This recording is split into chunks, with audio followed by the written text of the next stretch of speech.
Hello बच्चों। तो हम लोग डीपीपी नंबर 9 अब सॉल्व करने जा रहे हैं रिवीजन में। ठीक है, फर्स्ट क्वेश्चन देख रहे हैं।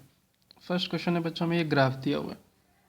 ठीक है, और इस ग्राफ में क्या है, एंथैल्पी है और इधर रिएक्शन कोऑर्डिनेट है। तो हम जानते हैं इधर रिएक्टेंट रहा होगा, है ना। और जो हाईएस्ट पॉइंट होता है वहाँ पर क्या होता है, वहाँ पर होता है ट्रांजिशन स्टेट होता है। ठीक है, या और यहाँ से यहाँ तक की जो एनर्जी होती है वो क्या होती है, वो होती है एक्टिवेशन एनर्जी होती है। एक्टिवेशन एनर्जी हमें बच्चों बताती है कि रिएक्शन कितनी आसान है ना। और उसका लॉजिक क्या है, लोअर द एक्टिवेशन एनर्जी जिसमें सबसे कम होगी, ईजियर इज रिएक्शन, या कह सकते हैं faster is rate of reaction. जिसमें ये कम होता है उस रिएक्शन का रेट फास्ट होता है। आसानी से कई सारे मॉलिक्यूल्स ट्रांजिशन स्टेट बना ले जाएंगे, रेट क्या हो जाएगा, फास्ट हो जाएगा। ठीक है, तो इसमें कह रहा है कि out of the following which one is correct. तो यहाँ पर ग्राफ बनाए गए हैं, पहले ग्राफ को 1 दिया गया है नाम, दूसरे को 2, फिर 3 और फिर 4 नाम दिया गया है। तो 1 किसको बिलोंग कर रहा है, 2 किसको बिलोंग कर रहा है, 3 किसको बिलोंग कर रहा है, 4 किसको बिलोंग कर रहा है, हमें इन चारों कंपाउंड्स में उसे पहचानना है। ठीक है, तो क्या आप ये समझ पा रहे हैं कि ये कंपाउंड्स जो बने हैं वो क्या हैं। तो ये समझें कि ये कंपाउंड्स इलेक्ट्रोफिलिक सब्स्टिट्यूशन रिएक्शन के इंटरमीडिएट बने हुए हैं। जो पहला वाला कंपाउंड है वो कब बनता है, जो पहला वाला कंपाउंड है बच्चों वो तब बनता है जब नाइट्रोबेंजीन पर कोई इलेक्ट्रोफाइल अटैक कर रहा हो। ठीक है, दूसरा वाला कब बनेगा, दूसरा वाला तब बनेगा जब ब्रोमोबेंजीन पर अटैक कर रहा हो। तीसरा वाला कब बनेगा, जब ब्रोमोबेंजीन पर कर रहा हो। चौथा वाला कब बनेगा, जब सिंपल बेंजीन पर ही कोई अटैक कर रहा हो इलेक्ट्रोफाइल। ये तो बात है ना। और इसमें पहले वाले में कहाँ पर अटैक करवा रहा है, ऑर्थो पोजीशन पर। ये पोजीशन कौन सी, ऑर्थो पोजीशन पर, तो इसका अटैक ऑर्थो पोजीशन पर हो रहा है। बी ऑप्शन में कहाँ पर करा रहा है, मेटा पोजीशन पर करा रहा है। ठीक है, और सी ऑप्शन में कहाँ पर करा रहा है, ऑर्थो पोजीशन पर करा रहा है। और डी ऑप्शन में कहाँ पर करा रहा है, तो डी ऑप्शन में तो सिंपल बेंजीन ही है, तो कहीं भी अटैक कराओ सब लोकेशंस आइडेंटिकल हैं। तो बच्चों आपको क्या लगता है, ये जो 3 कंपाउंड है, वैसे कंपाउंड 1, कंपाउंड 2, ये भी कंपाउंड 2 ही है ना, ब्रोमोबेंजीन ही है, और ये कंपाउंड 3, कौन सा सबसे ज़्यादा जाएगा इलेक्ट्रोफिलिक सब्स्टिट्यूशन के रेट में, किसका रेट सबसे ज़्यादा होता है, बोलो कौन से मैकेनिज्म है, इलेक्ट्रोफिलिक सब्स्टिट्यूशन। ठीक है, या फिर इसको हम इलेक्ट्रोफिलिक एरोमेटिक सब्स्टिट्यूशन रिएक्शन नाम से भी जानते हैं। ठीक है, और उसका जो रेट होता है ना, वो रेट होता है directly proportional two electron density in ring. Benzene ring में जितनी ज़्यादा इलेक्ट्रॉन डेंसिटी होंगे, इलेक्ट्रोफाइल उतनी तेज़ी से अटैक करेगा। भाई इलेक्ट्रोफाइल आ रहा है किस लिए, इलेक्ट्रॉन लेने के लिए, बेंजीन उनको इलेक्ट्रॉन दे रहा है। किस में सबसे ज़्यादा इलेक्ट्रॉन है, बोलो सबसे ज़्यादा इलेक्ट्रॉन डेंसिटी किस में है, सबसे ज़्यादा इलेक्ट्रॉन डेंसिटी बच्चों इसमें है। ब्रोमीन तो इफेक्टिवली क्या लगाने वाला है, -I। ब्रोमीन इफेक्टिवली क्या लगाने वाला है, -I। NO2 क्या लगाता है, -M -I। इफेक्टिवली क्या लगाने वाला है, -M कह सकते हैं। ये तो इलेक्ट्रॉन घटाने, इलेक्ट्रॉन डेंसिटी खींचने वाले ग्रुप लगे हुए हैं, तो इनका तो रेट कम होगा। सबसे ज़्यादा रेट किसका होगा, बेंजीन में इस रिएक्शन का रेट सबसे ज़्यादा होगा, क्योंकि बेंजीन में इन सब के रिस्पेक्ट में इलेक्ट्रॉन डेंसिटी ज़्यादा है, और रेट ज़्यादा होगा इसका मतलब एक्टिवेशन एनर्जी कम होगी। सबसे कम एक्टिवेशन एनर्जी किस ग्राफ की है, 4 ग्राफ की है, तो 4 वाला ग्राफ इसको बिलोंग कर रहा है, ये ऑप्शन सही हो गया। ठीक है, इन सभी में सबसे कम इलेक्ट्रॉन डेंसिटी बच्चों किस में, तो इसमें सबसे कम इलेक्ट्रॉन डेंसिटी है, क्योंकि ये बहुत ज़्यादा इलेक्ट्रॉन विड्रॉइंग ग्रुप है, बहुत ही पावरफुल इलेक्ट्रॉन विड्रॉइंग ग्रुप है, बहुत ज़्यादा इलेक्ट्रॉन डेंसिटी यहाँ पर कम हो जाने वाली है। तो इस रिएक्शन का तो रेट बहुत ही कम होने वाला है, और रेट बहुत कम होने वाला है मतलब एक्टिवेशन एनर्जी सबसे ज़्यादा होने वाली है। एक्टिवेशन एनर्जी सबसे ज़्यादा किसको बिलोंग कर रही है, फर्स्ट को, तो फर्स्ट नाइट्रो वाला है, वो पॉइंट भी सही है। ठीक है, अब बताओ 2 और 3 में कौन ज़्यादा, 2 ऑप्शन बी और ऑप्शन सी में क्या बोलें। तो ये बच्चों जो हेलोजेंस होते हैं ना, हेलोजेंस वो कहाँ पर इलेक्ट्रोफाइल को भेजना चाहते हैं? आपको पता है वो इलेक्ट्रोफाइल को ऑर्थो और पैरा पर भेजना चाहते हैं। यहाँ पर कहाँ पर भेज दिया है? यहाँ पर तो मेटा पर भेज दिया है। यहाँ पर कहाँ भेजा है? ऑर्थो पर भेजा है। ऑर्थो पैरा के लिए उनकी रिएक्टिविटी ज़्यादा होती है, और रिएक्टिविटी ज़्यादा है मतलब एक्टिवेशन एनर्जी कम है। तो 2 और 3 में एक्टिवेशन एनर्जी किसकी कम है? 3 की। तो ऑर्थो पैरा वाला यहाँ पर आना चाहिए। तो ये 3 भी सही है और ये 2 भी सही है। ये 3 आगे क्यों निकला? क्योंकि ये ऑर्थो पर भेज रहा है और ये कहाँ भेज रहा है? ये मेटा पर भेज रहा है। जबकि ब्रोमीन को ज़्यादा आसान कहाँ पर भेजना है? ऑर्थो और पैरा पर भेजना आसान है। तो थर्ड वाले ग्राफ में रिएक्शन आसानी से हो जाने वाली है। ठीक है,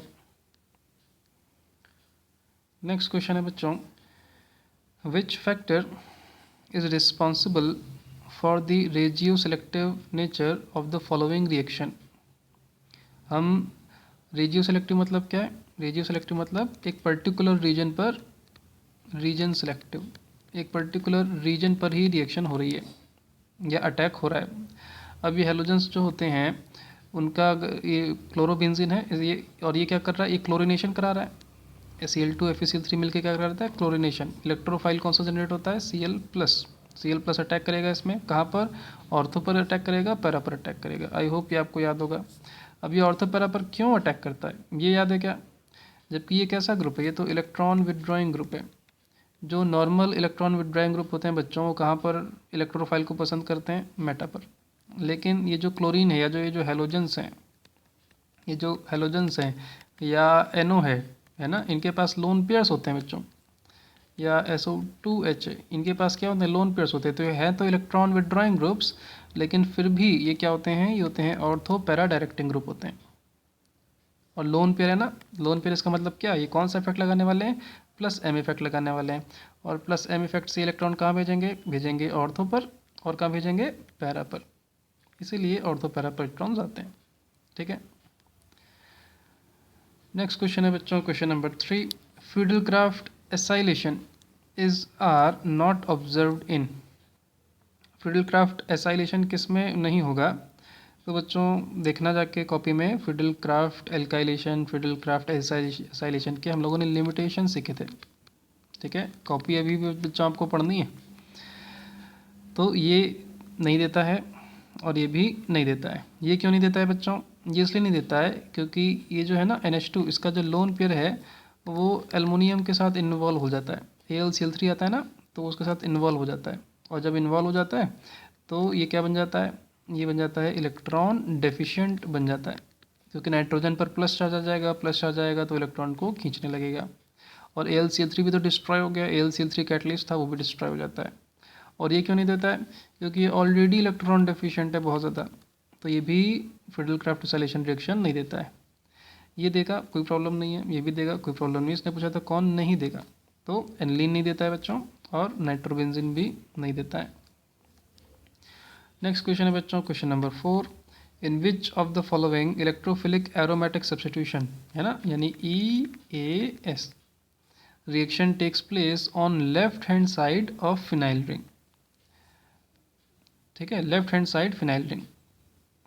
तो इलेक्ट्रोफाइल अगर बच्चों इस पर आएगा तो वो लोग किस पर आना चाहिए? ये जो ग्रुप है बच्चों CO, वो क्या लगा रहा है? -m। किस पे लगा रहा है? इस रिंग पे लगा रहा है। ठीक है, और ये जो CH2 है वो क्या लगा रहा है? इस पर वो +H लगा रहा है। हाइड्रोजन है ना, अल्फा कार्बन के पास हाइड्रोजन है तो +H लगा रहा है। तो बोलो किस में इलेक्ट्रॉन डेंसिटी ज़्यादा होगी? तो -m तो इलेक्ट्रॉन खींचेगा और +H इलेक्ट्रॉन भेजेगा, तो इसमें इलेक्ट्रॉन डेंसिटी ज़्यादा है। तो इधर होगा, इधर की तरफ होगा इलेक्ट्रोफाइल का अटैक। इसने क्या पूछा है? किधर होना चाहिए? लेफ्ट साइड में होना चाहिए। ये कौन सा साइड है? तो राइट साइड है, तो ये हमारा आंसर नहीं होगा। C ऑप्शन में देखो, तो इसमें क्या इस तरफ इलेक्ट्रॉन डेंसिटी ज़्यादा है, क्योंकि ये कौन सा ग्रुप लगा हुआ है? +m। ये कौन सा ग्रुप लगा हुआ है? +H। किस में इलेक्ट्रॉन डेंसिटी ज़्यादा होगी? राइट साइड वाले में इलेक्ट्रॉन, लेफ्ट साइड वाले में इलेक्ट्रॉन डेंसिटी ज़्यादा होगी। तो इसका आंसर, ये हमारा आंसर हो जाएगा। इसमें देखो ये जो CO है वो कौन सा है? वो -m ग्रुप है, तो इलेक्ट्रॉन डेंसिटी घटाएगा। और ये क्या है? ये +m ग्रुप है, ये तो इलेक्ट्रॉन लोन पे रखा है ना, तो +m से इलेक्ट्रॉन डेंसिटी भेजेगा। तो इसमें इलेक्ट्रॉन डेंसिटी ज़्यादा है, तो लेफ्ट साइड में ज़्यादा है, तो ये भी हमारा आंसर हो जाएगा। इसमें बोलो, इसमें क्या इस रिंग से डायरेक्टली ये जुड़ा हुआ है -m ग्रुप, है ना। और बेंजीन जो है ना, बेंजीन इस रिंग के लिए क्या काम करेगी? वो दोनों ही काम कर सकती है, प्लस एम भी काम कर सकती है, माइनस एम भी काम कर सकती है। अगर इलेक्ट्रॉन आ रहे हैं तो किसका काम कर रही होगी, प्लस एम का। तो ये इस तरफ इलेक्ट्रॉन डेंसिटी ज़्यादा है, तो ये भी आंसर सही है।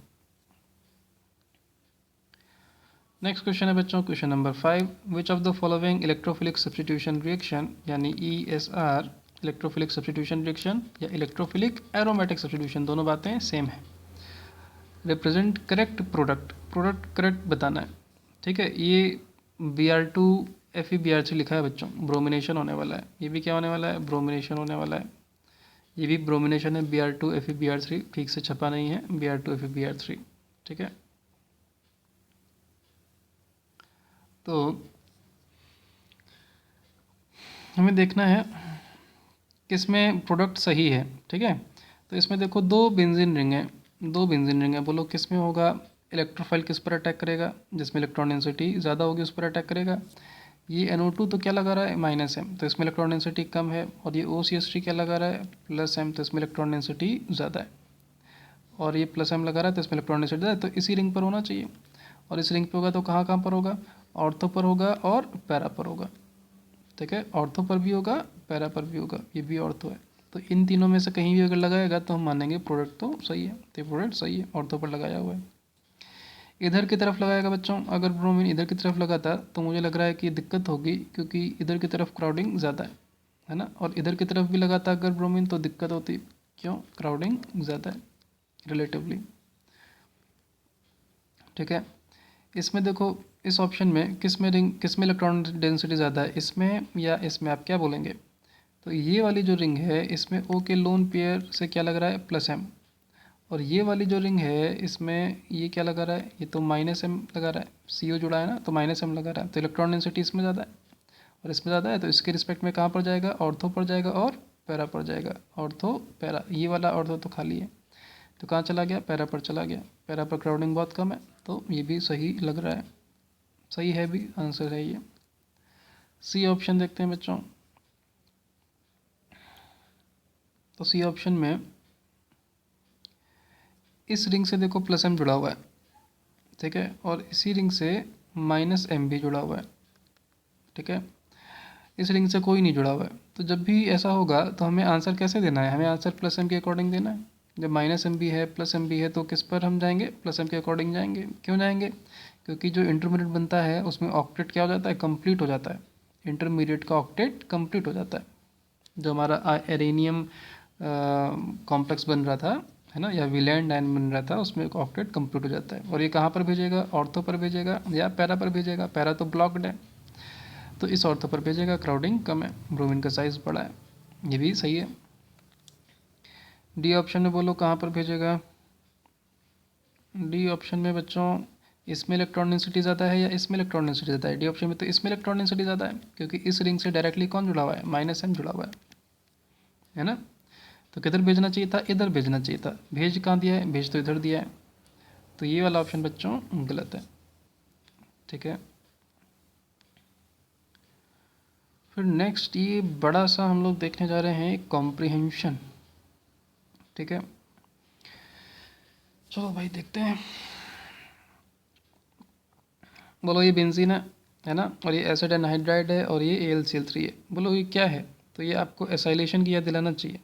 क्या करते थे इसमें, आपको याद है, ये वाला बॉन्ड तोड़ देते थे और इस वाले कार्बन पर क्या मान लेते, प्लस चार्ज, और इसे बेंजीन पर सब्स्टिट्यूट कर देंगे और इस O को क्या दे देंगे, इस O को दे देंगे H।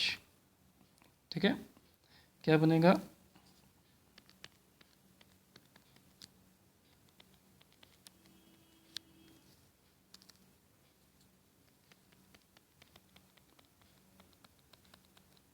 ये बन जाएगा।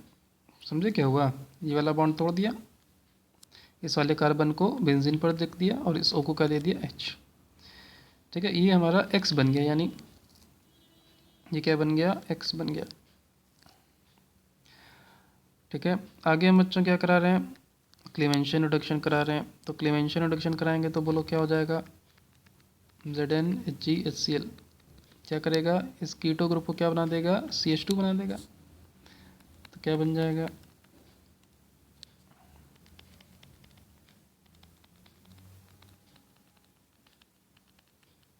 ये बन जाएगा।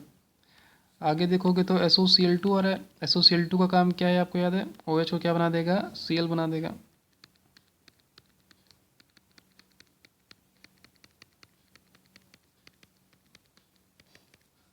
ठीक है, आगे फिर से देखो AlCl3 आ रहा है, तो AlCl3 क्या करेगा? क्या AlCl3 Cl को निकाल लेगा, यहाँ कार्बोकेटाइन आ जाएगा और वो फिर से इंट्रामोलिकुलर सब्स्टिट्यूशन रिएक्शन दे देगा।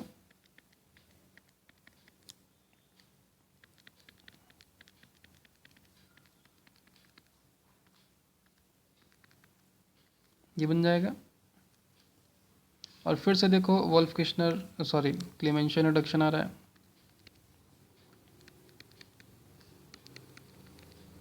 ये कीटो ग्रुप क्या बन जाएगा? CH2 बन जाएगा। तो ये बन जाएगा। और फिर पैलेडियम कार्बन के साथ हीट कर रहा है, तो पैलेडियम कार्बन के साथ हीट करे या सेलेनियम के साथ हीट करें, क्या आपको याद है क्या होता था? इधर के H निकल जाएंगे और इधर भी क्या हो जाएगा? एरोमेटाइजेशन हो जाएगा। ये मिल जाएगा। ठीक है, अब पहला क्वेश्चन है बच्चों, इन फॉलोइंग सीक्वेंस, फॉलोइंग यानी अबव इस सीक्वेंस की बात कर रहा है, reaction number of electrophilic substitution, कितनी बार इलेक्ट्रोफिलिक सब्स्टिट्यूशन कराया है? तो कितनी बार इलेक्ट्रोफिलिक सब्स्टिट्यूशन हुआ है? एक तो बच्चों यही हो गया, जब ये बना था तभी हो गया था, है ना। फिर एक यहाँ पर हो गया, 2 बार कराया ऐसा लग रहा है। तुम्हारा आंसर क्या हो जाएगा? 2 बार। नेक्स्ट है, what product will be obtained if W is treated with C6H5 MgBr followed by D3O+। W का है, W ये है, ठीक है, जो ये बना था, ये है W हमारा। और इसकी रिएक्शन हम किससे करा दें? ग्रिग्नार्ड रीजन से करा दें। तो इसकी रिएक्शन जब बच्चों आप ग्रिग्नार्ड रीजन से कराएंगे तो pH माइनस आएगा, क्योंकि यहाँ पर pH है, और वो कहाँ पर जाएगा? याद है, न्यूक्लियोफिलिक एडिशन रिएक्शन देगा, ये बन जाएगा।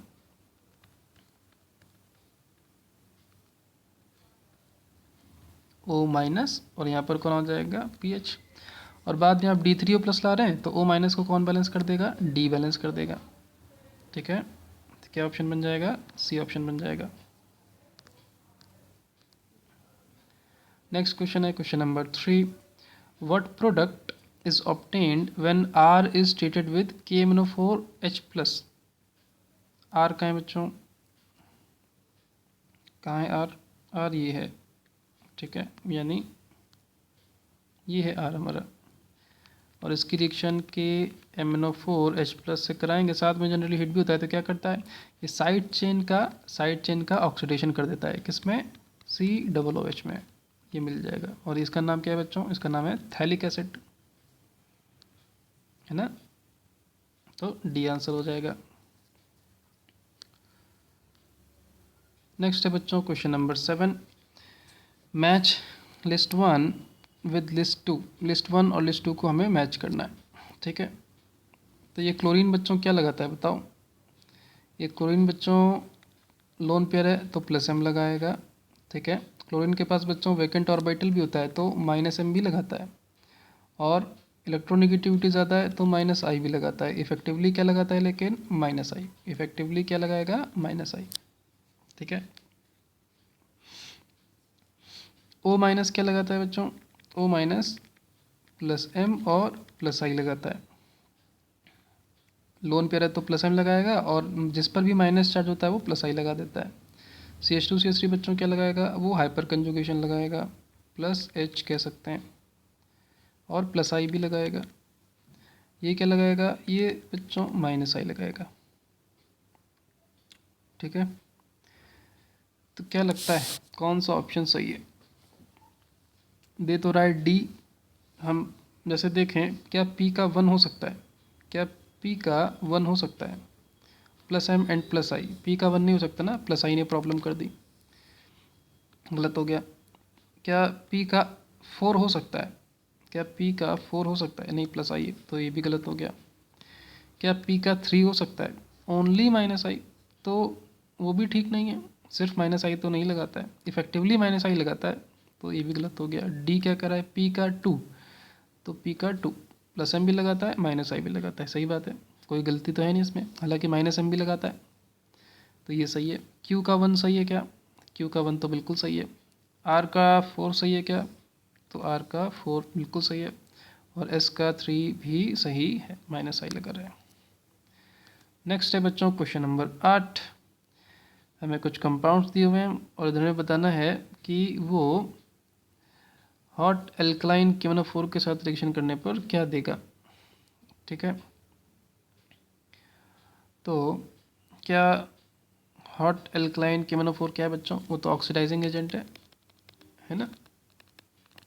और वो जो साइड चेन होती है उसमें कार्बन जो है, अगर उसके पास हाइड्रोजन है या मल्टीपल बॉन्ड है, हाइड्रोजन है या मल्टीपल बॉन्ड है, तो उसको कन्वर्ट कर देता है किसमें? COOH में। तो ये तो बच्चों इसकी जब हम रिएक्शन कराएंगे KMnO4 से, तो ये तो हमें बेंजोइक एसिड दे देगा, कोई प्रॉब्लम वाली बात नहीं है। ये भी दे देगा और ये भी दे देगा, क्योंकि क्योंकि है ना, या तो मल्टीपल बॉन्ड है या हाइड्रोजन है। तो ये तो BCD तीनों ही P दे देंगे, तीनों ही P दे देंगे, इसमें वाली बात नहीं है। तो ये P नहीं देगा, A तो P नहीं दे पाएगा।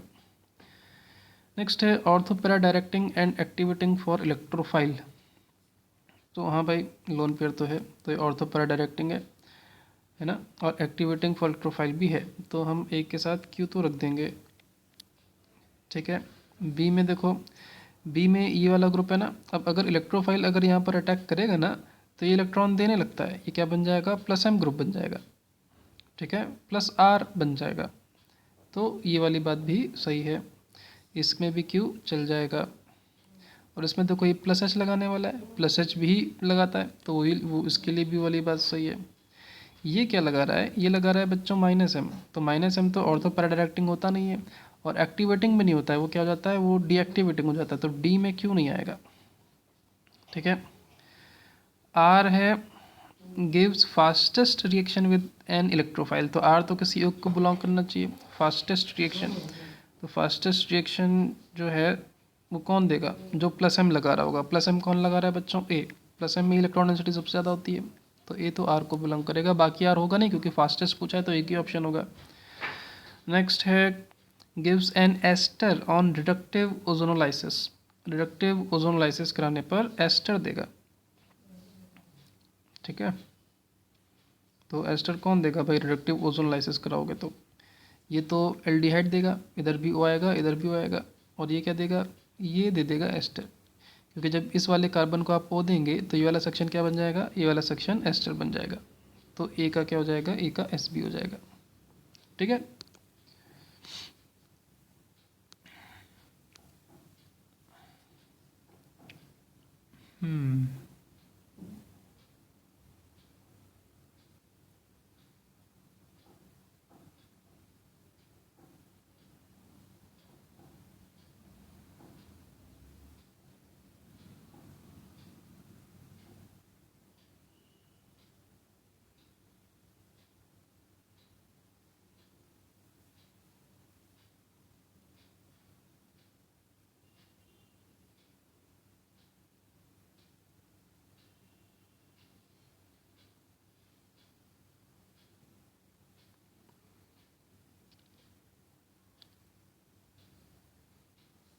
ये बच्चों है HNO3 H2SO4। ठीक है, और ये है FeBr2। ये क्या कराएगा बच्चों? ये कराएगा ब्रोमिनेशन। और ये क्या कराएगा? ये कराएगा नाइट्रेशन। इसमें बोलो जो भी रिएक्शन होगी, इलेक्ट्रोफाइल कहाँ अटैक करेगा? इस इधर अटैक करेगा या इधर अटैक करेगा? किधर अटैक करेगा? इधर अटैक करना चाहिए। क्यों? क्योंकि इधर +M है, इलेक्ट्रॉन डेंसिटी ज़्यादा है। इधर तो क्या है? इधर तो -M है, तो इधर तो इलेक्ट्रॉन डेंसिटी कम है। तो जो भी होना है वो इधर होना है। ठीक है, पहले आप ब्रोमीन जब ला रहे हो तो ब्रोमीन कहाँ पर जाएगा? ब्रोमीन बड़ा होता है, तो ब्रोमीन हमेशा बल्कि साइज़ की वजह से दूर जाना चाहेगा। तो ब्रोमीन यहाँ पर रहेगा, जो हमें यहाँ पर दिख भी रहा है। ठीक है, और उसके बाद हम क्या करा रहे हैं? नाइट्रेशन। तो नाइट्रेशन बोलो कहाँ पर होगा? तो अभी ये है और ये है, और हमें क्या कराना है? नाइट्रेशन। तो ये +M लगा रहा है बच्चों, और ये इफेक्टिवली क्या लगाता है? -I। तो नाइट्रेशन किसके अकॉर्डिंग होगा? इसके अकॉर्डिंग होगा। और ये कहाँ पर डायरेक्ट करेगा? ऑर्थो पर और पैरा पर। तो पैरा तो ब्लॉक्ड है, तो कहाँ पर आएगा? ऑर्थो पर आएगा। दूसरा पूछा था विच पोजीशन टेक्स प्लेस। तो ये वाली पोजीशन या ये वाली पोजीशन क्या है? पोजीशन नंबर 4 है। ठीक है। नेक्स्ट है, how many substituted phenol are possible by the molecular formula this. कितने सब्स्टिट्यूटेड पॉसिबल फिनोल हैं जिनका फार्मूला ये हो। तो फिनोल है अगर, तो इतना तो हम लोग देखो बना ही लेंगे। हाँ, और अगर आपने इतना बना लिया तो देखो 6 कार्बन खत्म हो गए, तो कितने कार्बन बचे, 2 कार्बन बचे, 2 कार्बन बचे, और क्या बचा, 6 हाइड्रोजन भी खत्म हो गए, तो कितने हाइड्रोजन बचे, 4 हाइड्रोजन बचे, है ना। 1 2 3 4 5 6 हाइड्रोजन खत्म हो गए, तो कितने हाइड्रोजन बचे, 4 हाइड्रोजन बचे। ऑक्सीजन तो ऑलरेडी लग चुका है, तो इनसे आप मिला के क्या बना सकते हैं वो आपको पता करना है। तो वही है, 2 कार्बन है ना, तो हम C2H5 वाला ग्रुप लगा सकते हैं। C2H5 ग्रुप कितनी पोजीशन पे लगा सकते हो, 3 पोजीशन पे लगा सकते हो। या फिर क्या हो सकता है, 2 CH3 आ जाएं, और अगर 2 CH3 आएंगे तो एक दूसरे के अगल बगल आ सकते हैं, है ना। और अगल बगल आते हुए OH भी अपनी पोजीशन चेंज कर सकता है, उनके ठीक बगल में आ सकता है और उनसे दूर भी जा सकता है। या फिर दोनों CH3 के बीच में भी OH आ सकता है। तो सारे ऑप्शन तो इन्होंने बनाए हुए हैं, तो इसे सॉल्व करने की ज़रूरत है नहीं, बस इसमें आपको कितने अरेंजमेंट पॉसिबल है वो आपको सोचना था। ठीक है।